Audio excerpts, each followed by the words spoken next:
welcome to you from Bucharest Guided Tour. Today we are talking about the most famous building in Romania, the House of Parliament. The construction of the building started in 1983 under the control of communist leader Nicolae Ceausescu. It is placed on the Arsenal Hill, a natural hill, one of the oldest hills in Bucharest, on the site of Uranus district. The whole building was exclusively made with Romanian materials because it was the pride of the leader. The interior is a luxurious display of crystals, chandeliers, ornate mosaics, gold leaf, large mirrors, marble columns, and the walls and floors are also of solid colored marble. Used in the construction were 1 million cubic meter of marble, 5,500 tons of concrete, 900,000 cubic meter of wood, 3,500 tons of crystal, 2,800 chandeliers, and 220,000 square meter of handmade carpet. A lot of materials came from Transylvania: crystal from Mediaș, marble from Rușchița, carpets from Cisnădie, and silk curtains made in Sighișoara.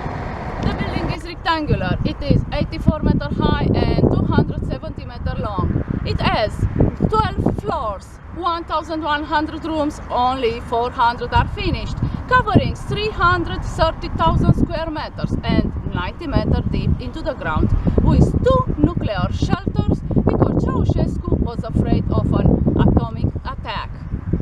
After the revolution in 1989, all the rooms were named after Romanian important politicians from the 1848 revolution, such as Constantin Alexandru Rosetti, Nicolae Bolcescu, Alexandru Ioan Cuza, and Nicolae Iorga.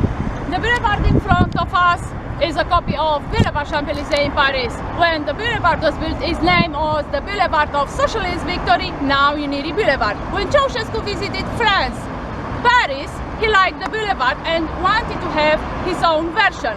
Critics says that the Romanian Champs-Élysées is larger than the original. On the boulevard we can see 41 fountains, each one represents one town of Romania, and the biggest fountain represents Bucharest. According to the World Records Academy, the building is the second largest building in surface area in the world after the Pentagon in USA, and the third largest in volume after Cape Canaveral, Florida, USA, and Quetzalcoatl Pyramid in Mexico. The palace can be seen from space, as can the Pentagon and the Great Wall of China. In 1990, the American business magnate Rupert Murdoch offered to buy the building with $1 billion, but his offer was refused. At present, the House of Parliament is valued as €3 billion. If you like to visit the House of Parliament and the tour of the city, please visit us at www.bucharestguidedtour.com.